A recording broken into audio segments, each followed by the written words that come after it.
Meaning of demarcate. Demarcate. Demarcate. Demarcate. Demarcate.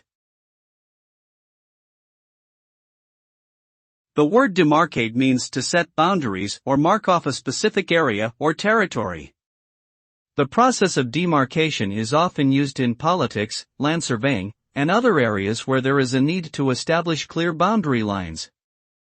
The result of demarcating an area is that it becomes easier to define and manage, reducing the potential for disagreements or disputes.